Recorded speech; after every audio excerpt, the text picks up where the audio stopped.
it's just it starts at the very human level, the very how you express yourself, the kind of dignity, the character of the person, the demeanor of the person. It starts there. And you can clearly see the difference between Democrats and Republicans when you look at the character, the principles, how we actually observe them, how we honor them, how we proceed under the First Amendment. Donald Trump, of course, I could play you the clip of him going, get him out, you know that, right? You know that.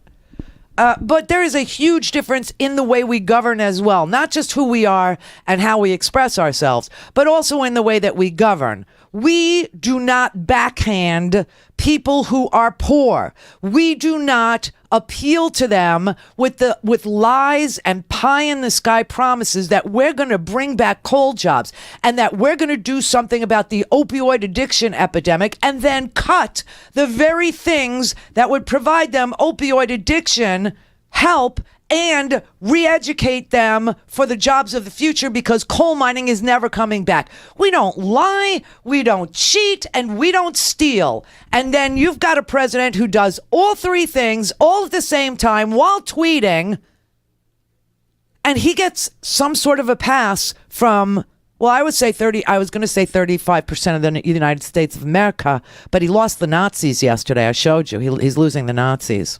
They're not with him anymore. Apparently he has too many Jews around him for the Nazis. But I just want to show you real quick, okay? Here's who would get hurt the most if Donald Trump's budget was actually, if he had any notion or any idea or any clue how to govern, and he could appeal to his own party, and his skinny budget passed, okay? Let's just say. And he cut all the discretionary spending in order to give $54 billion to the military and to give this ridiculous tax cut to the richest Americans by slashing 24 million people off of health care. Those were his two plans, okay? And let's just look at what that would have done for the people who voted for him. And it hasn't gotten very much attention at all. There is this I brought it up before. It's called the Appalachian Regional Commission, or ARC. Okay, ARC would have been decimated for communities from northern Mississippi almost to New York. Okay, that's Appalachia. The ARC has provided money for so many things that have made such a difference in so many lives in that part of the country. Now, here is a representative from the state legislature in Southwest Virginia. He's a Republican, and his name is Representative Morgan Griffith. And he said, ARC has provided money for so many things in the Appalachian region, particularly the hard-hit coal fields of Southwest Virginia. I doubt the cut will ever make it into the final House product. But what is it, and why should anybody care about it? And why did Trump want to cut it? Let's go back to the 1960s when it started to become apparent just how far Appalachia lagged behind the rest of our country. John F. Kennedy saw that when he first started campaigning in West Virginia. That's where the 1960 primary election was fought to the end, okay? And then somebody, there was a book that was kind of like the hillbilly elegy of its day. It was called Night Comes to the Cumberlands, the biography of a depressed area.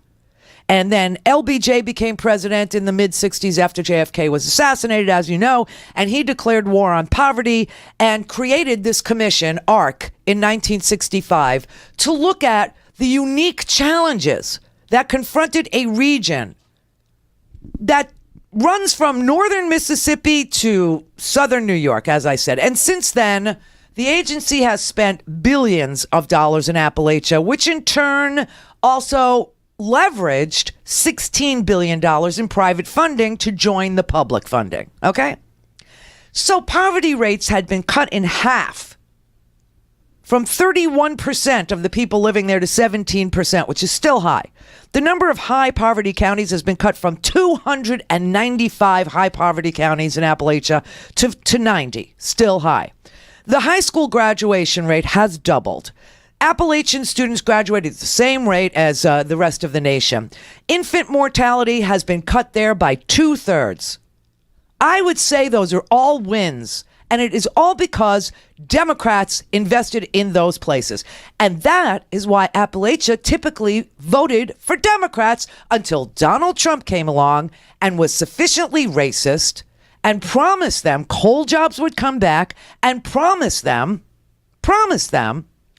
that it was Mexicans who came there that were rapists and he would deport everybody and and that he was going to make America great again, right?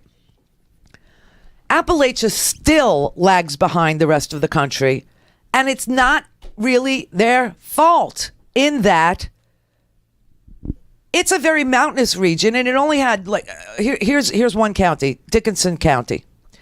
It only has 2 sites that are suitable for development.